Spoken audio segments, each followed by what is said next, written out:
안녕하세요. 미드어드슨 가족 여러분. 오늘 하루도 정말 신바람 나게, 정말 경쾌하게, 정말 통통 튀는 그 탱탱볼처럼 그렇게 시작하셨으면 좋겠습니다. 사도신경 하심으로 8월 17일 화요일 새벽 예배를 시작하도록 하겠습니다. 전능하사 천지를 만드신 하나님 아버지를 내가 믿사오며 그 외아들 우리 주 예수 그리스도를 믿사오니 이는 성령을 잉태하사 동정녀 마리아에게 나시고 본디오 빌라도에게 고난을 받으사 십자가에 못 박혀 죽으시고 장사한 지 사흘 만에 죽은 자 가운데서 다시 살아나시며 하늘에 오르사 전능하신 하나님 우편에 앉아 계시다가 저희로서 산 자와 죽은 자를 심판하러 오시리라. 성령을 믿사오며 거룩한 공회와 성도가 서로 교통하는 것과 죄를 사하여 주시는 것과 몸이 다시 사는 것과 영원히 사는 것을 믿사옵나이다. 아멘. 찬송가 338장 함께 찬양하시겠습니다. 찬송가 338장입니다. 내 주를 가까이 하게 함은. 찬송가 338장 함께 찬양하도록 하겠습니다. 찬송가 338장입니다.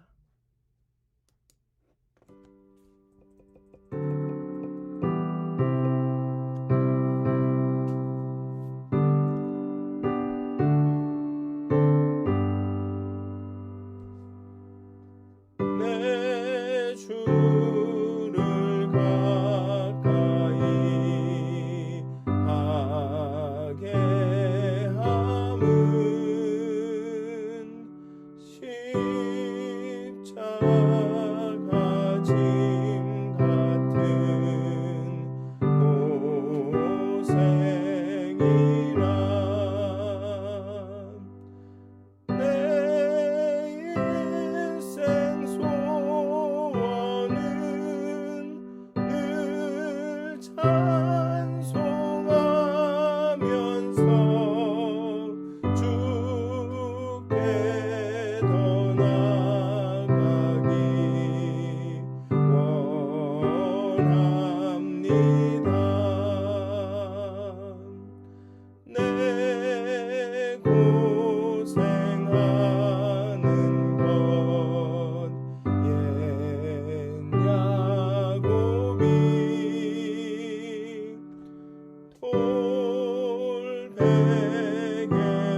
기도하시겠습니다.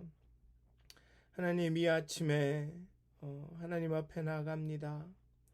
말씀으로, 믿음으로, 또 찬송하면서 기도로 하나님께 나갑니다. 정말 하나님께 더욱더 가까이 가기를 원합니다.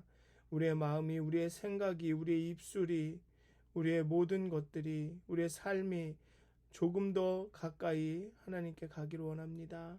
하나님, 가까이 가기를 원합니다. 하나님, 이 시간 정말 우리를 하나님 가까이에 머물게 하여 주시옵소서. 하나님, 우리의 삶에 가까이에 찾아와 주시옵소서. 정말 그렇게 우리의 영혼이, 우리의 마음이, 우리의 온 삶이 정말 하나님을 경험하고 하나님을 늘 깊이 묵상하고 생각하고 하나님의 말씀과 하나님의 뜻을 따르려고 정말 하나님 이곳저곳을 찾는 하나님 그런 마음을 우리에게 허락하여 주시옵소서. 그렇게 깨달아 하나님을 따라갈 수 있도록, 하나님 가까이에 머물 수 있도록 하나님 우리와 함께 해 주시옵소서. 감사합니다. 예수님의 이름으로 기도하였습니다. 아멘. 오늘 함께 나누실 말씀은 호세아 9장 1절부터 17절까지의 말씀입니다. 호세아 9장 1절부터 17절까지의 말씀입니다. 제가 봉독하도록 하겠습니다.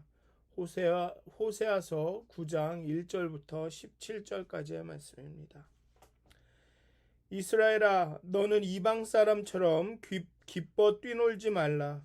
내가 음행하여 내 하나님을 떠나고 각 타작마당에서 음행의 값을 좋아하였느니라. 타작마당이나 술틀이 그들을 기르지 못할 것이며 새 포도주도 떨어질 것이요. 그들은 여호와의 땅에 거주하지 못하며 에브라임은 애굽으로 다시 가고 아수르에서 더러운 것을 먹을 것이니라. 그들은 여호와께 포도주를 부어드리지 못하며 여호와께서 기뻐하시는 바도 되지 못할 것이라. 그들의 재물은 애곡하는 자의 떡과 같아서 그들을 먹는 자는 더러워지나니 그들의 떡은 자기의 먹기에만 소용될 뿐 아니라 여호와의 집에 드릴 것이 아님이니라. 너희는 명절날과 여호와의 절기의 날에 무엇을 하겠느냐? 보라, 그들이 멸망을 피하여 갈지라도 애굽은 그들을 모으고 노브는 그들을 장사하리니 그들의 은은 귀한 것이나 찔레가 덮을 것이요 그들의 장막 안에는 가시덩굴이 퍼지리라. 형벌의 날에 이르렀고 보응의 날이 온 것을 이스라엘이 알지라. 선지자가 어리석었고 신에 감동하는 자가 미쳤나니 이는 내 죄악이 많고 내 원한이 큼이니라. 에브라임은 나의 하나님과 함께 한 파수꾼이며 선지자는 모든 길에 친 새 잡는 자의 그물과 같고 그의 하나님의 전에는 원한이 있도다. 그들은 기브아 시대와 같이 심히 부패한지라. 여호와께서 그 악을 기억하시고 그 죄를 벌하시리라. 옛적에 내가 이스라엘을 만나기를 광야에서 포도를 만남같이 하였으며 너희 조상들을 보기를 무화과 나무에서 처음 맺힌 첫 열매를 봄같이 하였거늘 그들이 바알 부올에 가서 부끄러운 우상에게 몸을 들이므로 저희가 사랑하는 우상같이 가증하여 졌도다. 에브라임의 영광이 새같이 날아가리니 해산하는 것이나 아이 베는 것이나 임신하는 것이 없으리라. 혹 그들이 자식을 기를지라도 내가 그 자식을 없이 하여 한 사람도 남기지 아니할 것이라. 내가 그들을 떠나는 때에 그들에게 화가 미치리로다. 내가 보건대 에브라임은 아름다운 곳에 심긴 두로와 같으나 그 자식들을 살인하는 자에게로 끌어내리로다. 여호와여, 그들에게 주소서. 무엇을 주시려 하나이까? 아이 베지 못하는 태와 젖없는 유방을 주시옵소서. 그들의 모든 악이 길갈에 있으므로 내가 거기에서 그들을 미워하였노라. 그들의 행위가 악함으로 내 집에서 그들을 쫓아내고 다시는 사랑하지 아니하리라. 그들의 지도자들은 다 반역한 자니라. 에브라임은 매를 맞아 그 뿌리가 말라 열매를 맺지 못하나니 비록 아이를 낳을지라도 내가 그 사랑하는 태의 열매를 죽이리라. 그들이 듣지 아니하므로 내 하나님이 그들을 버리시니라. 그들이 여러 나라 가운데 떠도는 자가 되리라. 아멘. 이방 민족처럼 에브라임은 결실의 풍성함에만 관심을 보입니다. 여호와와 바알이 뒤섞입니다. 즉 결실의 풍성함만이 보장되면 신이 누구든 관계없습니다. 타작마당에서 그 춤을 추고 기뻐합니다. 많으면 많을수록 좋습니다. 혼합주의에 물든 이스라엘은 모든 것을 빼앗기고 멸망을 당할 것입니다. 그 심판은 자녀의 없음, 후손의 없음으로 나타날 것입니다. 음행하여 하나님을 떠났지만 타작마당에서 그 음행의 값을, 그 풍요로움을, 타작마당의 그 수확을 좋아합니다. 그 수확의 기쁨을 만끽하며 춤을 춥니다. 이방 사람처럼 열광적으로 춤을 추며 기뻐서 뛰놉니다. 호세아는 이스라엘이 열광하는 그 수확의 기쁨에서 가나안의 풍요 제의를 봅니다. 1절부터 6절은 초막절을 배경으로 선포된 말씀입니다. 이스라엘은 연례적으로 무교절, 맥추절, 초막절에 3대 절기를 지켰습니다. 그 가운데 가장 성대하게 기념하였던 절기가 초막절이었습니다. 신학적으로 초막절은 애굽을 떠난 이스라엘이 가나안에 도착하기 전까지 그 광야에서 방황하던 때를 기념하는 축제였습니다.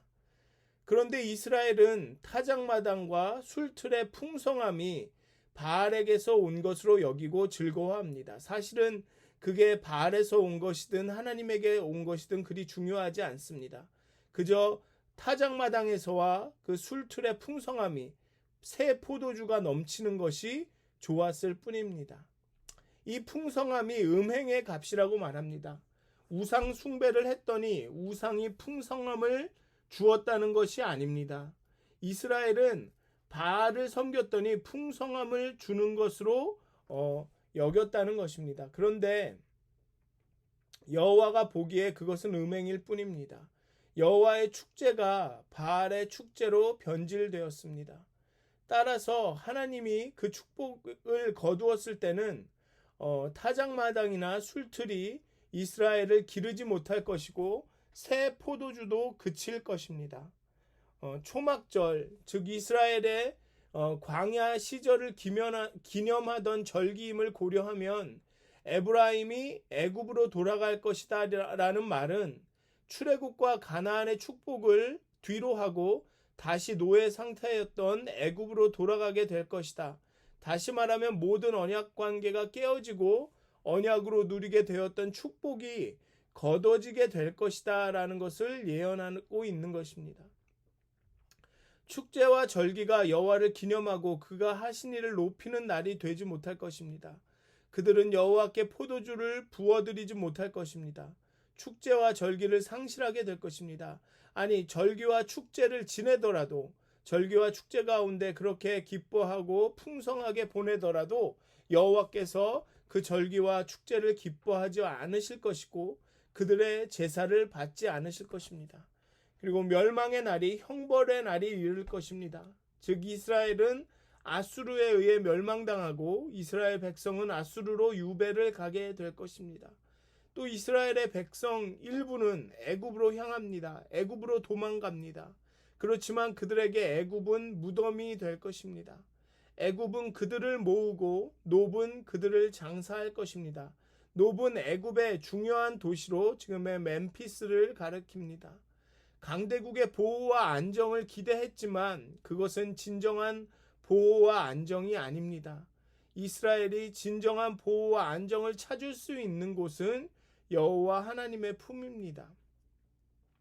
아수르가 북이스라엘을 거의 점령하려고 했을 때 그 당시 이스라엘의 왕은 고민에 빠집니다. 아수르에게 협력하느냐, 그냥 아수르에게 항복하고 그들에게 보호를 받느냐, 아니면 애굽에 가서 그 도움을 요청하고 그 애굽으로부터 아수르의 공격으로부터 정말 이렇게 보호함을 얻느냐, 그 고민을 하다가 결국은 그 이스라엘의 왕은 애굽으로 갑니다. 하지만 애굽이 도와주기는 했지만 아수르를 이기기에는 좀 적절하지 부족했죠. 그 당시 애굽이 쇠퇴의 상황에 있었기 때문에. 그러니까 이스라엘 왕은 정말로 현명하지 못했던 것입니다.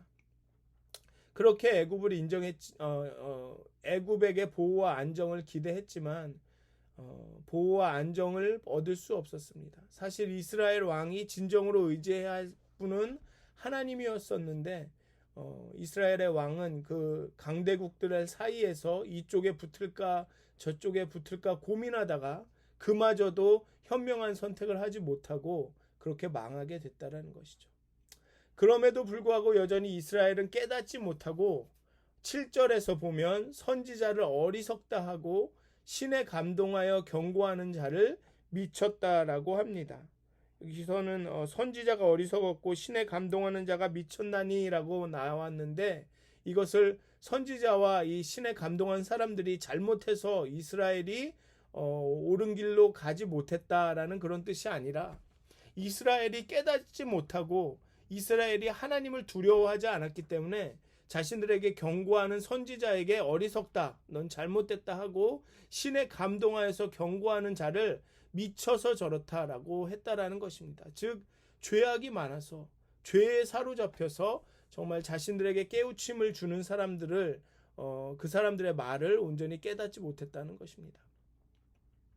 이 초막절에 여호와는 이스라엘과의 첫 만남을 회상합니다. 광야에서 포도를 본 것처럼 광야에서 물을 만난 것처럼 무화과 나무의 첫 열매를 만난 것처럼 그렇게 기뻤다, 그렇게 소중했다, 그렇게 말합니다. 그렇게 하나님은 이스라엘을 소중히 여기셨습니다. 그렇게 사랑하셨습니다. 그러나 이스라엘의 그 사랑에 대한 반응은 우상에게 몸을 주는 것이었습니다. 우상에게 몸을 준다는 것에 대해서는 다양한 해석이 가능합니다. 문자 그대로 실제로 몸을 준 것으로 해석이 가능합니다. 왜냐하면 바알의 성전에서의 그 제사의 일부분으로 그 바알 성전에 있던 창기와 이런 어떤 성교가 행해졌기 때문에 그렇습니다. 또 비유적으로 하나님을 배신하고 그 삶을 그의 마음을 우상에게 주었음을 의미하기도 합니다. 두 가지 해석이 다 가능합니다. 또 몸을 준다는 비유는 이후에 나오는 음행의 결과와도 일맥상통합니다. 몸을 섞고 나서 사생아가 나올 수도 있습니다. 그런데 여호와 하나님은 자녀가 없을 것이라고 합니다. 혹 자식이 생기더라도 그 자식을 없이 할 것이라고 합니다. 또 우상에 몸을 드리는 것으로 우상 숭배로 어떤 열매, 자식, 즉 풍요로움의 열매가 있을 것이라고 기대하겠지만 하나님께서 그 자식을, 그 열매를 다 막으시겠다고, 다 없이 하시겠다고 합니다. 즉 지금 당장 누리는 그 타작마은 땅에서의 잠깐의 풍요는 그 이후에 올 그 이스라엘의 멸망과 비교해 봤을 땐 아무것도 아니라는 것이죠. 그렇게 잠깐 그 풍요로움으로 즐거워할지 모르지만 그 결과는 하나님의 심판은 황폐함이고 멸망이라고 하는 것입니다. 하나님께서는 집에서 쫓아내고 다시는 사랑하지 아니할 것이라고, 버리시고 여러 나라 가운데서 떠도는 자로 만드실 것이라고 말씀하십니다. 이 본문을 읽으면서 예전에 알던 이런 말이 생각이 났습니다. 하나님 없이 성공하는 것은 성공이 아니고 하나님과 함께 실패하는 것은 실패가 아니다. 이스라엘은 자신이 당장 눈앞에서 누리고 있는 그 수확의 기쁨, 그 풍요로움에 그것만으로 기뻐하고 즐거워했습니다. 정말 그 배후에 그 풍요로움을 주시는 이가 누구인지, 정말 그 열매를 맺게 하는 이가 누구인지는 관계하지 않았습니다. 그것은 중요하지 않았습니다. 여호와 하나님께서는 이스라엘 백성이 하나님을 알고 하나님께 돌아오고 하나님과 관계를 맺기를 원하지만 이스라엘 백성은 하나님이 중요한 것이 아니라 그 하나님 그 자체를 예배하고 하나님께 제사를 드리는 것이 중요한 게 아니라 그 제사로 말미암아 나타나는 결과, 그 풍요로움, 그 열매, 거기에만 초점을 맞췄던 것이죠. 그 성공이라는 것에만 초점을 맞췄던 것입니다. 누구와 함께 성공하느냐가 그렇게 중요하지 않았던 것입니다. 그렇기 때문에 하나님은 그것을 음행으로 보셨고 또 음란함으로 보셨고 그것에 따른 형벌을 내리시겠다고 그렇게 얻은 어떠한 열매도 그렇게 얻은 어떠한 풍요로움도 오래가지 않을 것이다 라고 그렇게 말씀하십니다. 즉 하나님은 이스라엘 백성에게 순수함을 요구하셨던 것 같습니다. 그 동기의 순수함, 그 믿음의 순수함, 어떤 그 결과를 바라보는 것이 아니라 그 하나님 자체를 바라보는 그 순수한 마음. 내가 기도하여서 제사를 드려서 예배하여서 얻을 수 있는 그 열매라든가 그 풍요함이 아니라 그 하나님 자체를 다시 말씀드리면 하나님이 주실 수 있는 것이 아니라 하나님 그 자체를 예배하고 사랑하고 하나님과의 관계를 소중히 여기는 그러한 순수함을 더 원하셨던 것 같습니다. 정말 그래서 오늘 하루를 살아가실 텐데요. 정말 하나님과 함께 모든 것을 하셨으면 좋겠습니다. 하나님 없이 성공하는 것은 성공이 아니고 하나님과 함께 실패하는 것은 실패가 아니다.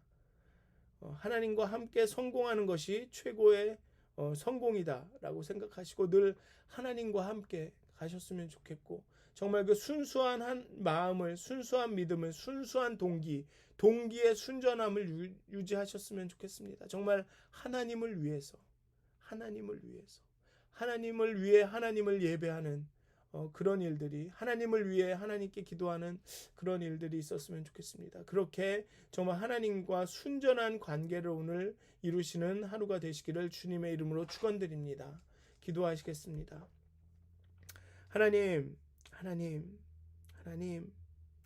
하나님을 예배하기를 원합니다.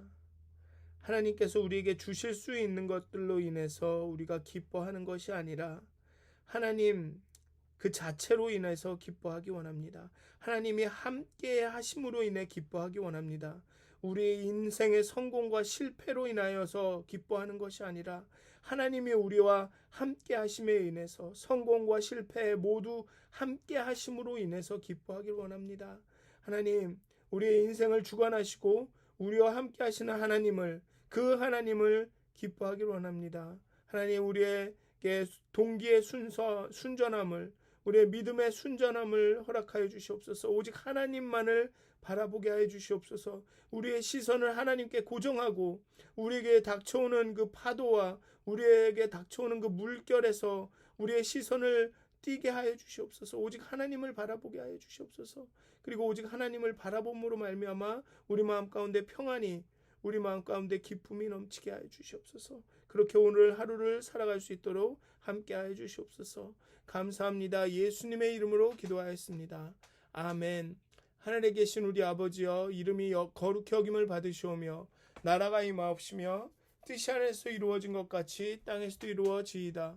오늘 우리에게 일용할 양식을 주옵시고 우리가 우리에게 죄진 자를 사하여 준 것 같이 우리의 죄를 사하여 주옵시고 우리를 시험에 들게 하지 마옵시고 다만 악에서 구하옵소서. 나라와 권세와 영광이 아버지께 영원히 쌓옵나이다. 아멘. 평안한 하루 되시길 기도합니다.